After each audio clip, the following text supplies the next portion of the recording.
In the previous videos we got as far as identifying the initialization block of code within the firmware. In this video I'll just give a quick introduction to how I went about determining which of the PIAs drove which particular piece of hardware within the machine. And I used a combination of things to do this. It's quite a complex device. There are a number of stepper motors, punches, tape readers, punch heads, serial interfaces, keyboards. And the next step, once I'd got the basics of the code sorted out, so I had a basic listing, albeit uncommented, was to figure out which particular piece of hardware was driven by which port, because until I knew that, then the software would be very hard to interpret. So looking at the machine, I've hooked up a few more of the analyzer inputs now, so it might be a bit difficult to see, but we have a microprocessor on the left and 4 PIAs. These are 6821 PIAs, so they consist of 2 8-bit ports and a couple of interrupt inputs. The ports can be configured as either inputs or outputs on a pin by pin basis, and they can be configured to respond to inputs to generate interrupts and that sort of thing. Also, one of the ports can be configured to act as an input and output at the same time. That makes interpretation of the firmware a little bit complicated sometimes. So the first thing I did was to examine the machine, and generally speaking, when people design machines like this, they try not to make life too difficult for themselves. So if we look at the traces on the processor board, we can see that most of the traces for the PIA that I have the analyzer probes connected to go through this ribbon cable on the right. There are 3 ribbon cables connected to the rear of the processor board. One of them goes directly to the large board on the back of the machine, and that contains all the stepper drivers for the printer itself. There are 3 major parts to this teletype. You've got the printer, the tape reader and the tape punch. There are 3 separate ribbon cables that drive them, although the ribbon cable for the tape reader goes through the board on the punch. There are other inputs and outputs as well that are seemingly randomly assigned. I assume they just assigned whichever pins made most sense when they designed it. But looking at the traces and which connector they go to, this particular PIA seemed to be the one that would drive the tape reader, and that's what I'm most interested in at the moment, because that's the one that still has a fault. But going through all the rest of the PIAs in a similar way, it was possible to determine which particular piece of hardware they were driving, partly by seeing how the PIA was configured. So the next step was to determine how the PIAs were configured. A fairly short block of code followed by a lookup table, and the values in the lookup table are what are going to be loaded into the PIAs. So I've been through this briefly before, but the top part of this block loads RAM addresses with default values, or the start values, and then it uses the stack pointer and pointer A to fetch values from the lookup table and load those into the PIAs. And if you go through this and look at the table, then you can determine what the values are that are loaded into each PIA. So these are the values that get loaded into PIA 11, which is the one that we currently have the logic analyzer probes connected to. It actually does this in 2 passes to make best use of the pointers. So it goes through this once, fetching the first block of values and putting those into the PIAs. That's all 4 PIAs, and then it goes back to the start, and then it fetches the next block of values and puts those into the PIAs in the second step or second pass. So the first pass, and this is all PIA 11, 2 ports in each PIA, and each one can be configured. So the first step is to select the data direction port for register B within PIA 11. Once that's been selected, the port bits are set, that's the port control bits, and in this case this sets all port B bits as inputs. The next step is to select data direction register for port A, and then it selects which of those bits are going to be configured as outputs or inputs. So in this case it sets the lower 4 bits as outputs and the upper 4 bits as inputs. It then goes through and does the other 3 PIAs, and then it will come back to this point and it will then load these values into the 4 addresses. So the first one selects data register B. So the first set up register B so that all the values would be inputs, and now it selects that register so that when the data value is read, we're actually reading the input value from register B. Then it sets the port B register bits to 0. So if, remember, this was set as inputs, but in order to make sure that all those values are properly initialized, it explicitly writes a value to them. It then selects data register A, and this was set as a combination of outputs and inputs, and then it writes a value to the port. Doesn't actually matter what it writes to the bits that are configured as inputs, but it's just making sure that there is a proper initialization value for any bits that are set as outputs, because they are driving something and it's important to get the entire machine initialized. So it does that for all 4 PIAs.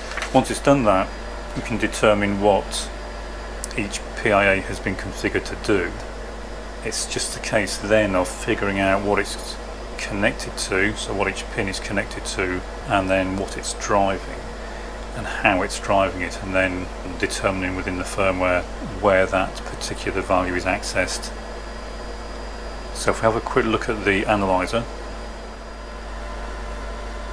So to start figuring out which piece of hardware was connected to which pins on which PIA, I connected the analyzer to each PIA in turn, and I did this in conjunction with a scope, etc., to investigate the hardware, but as I said before, it took a long time, so I won't go over it in too much detail.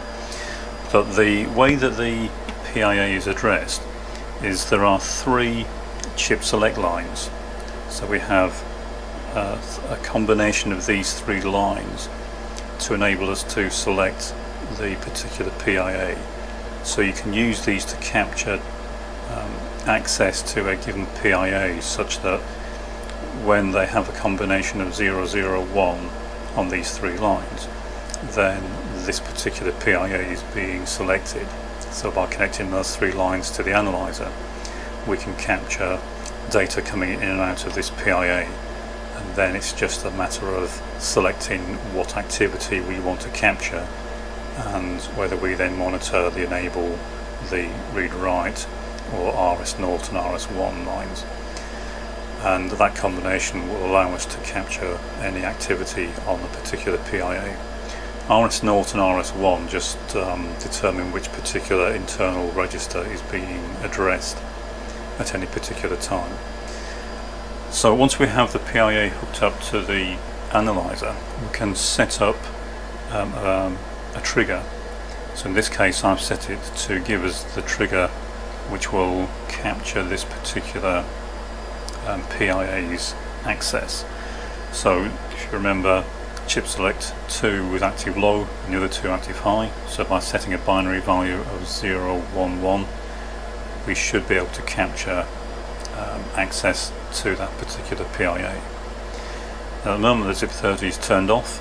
Notice I've got the trigger occurring 2 times rather than just once, because when we first boot up the ZIP30, then it will trigger just because there's noise on the various lines.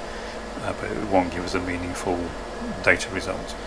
So second time round we should be into the initialization block when it is intentionally accessing the PIA.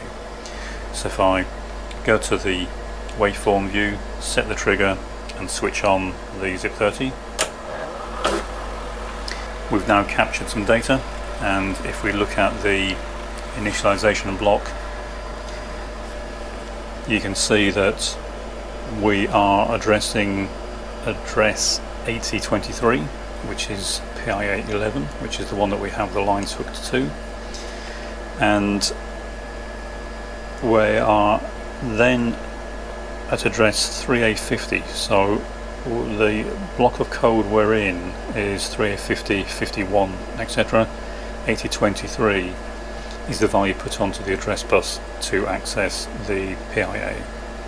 And if we look at address 3850, you'll see that we're at this point in the initialization block where we are storing a value at the indirect register pointer +3. So that is the instruction that we have here, and the value we're storing is 00, which is the first value in the table.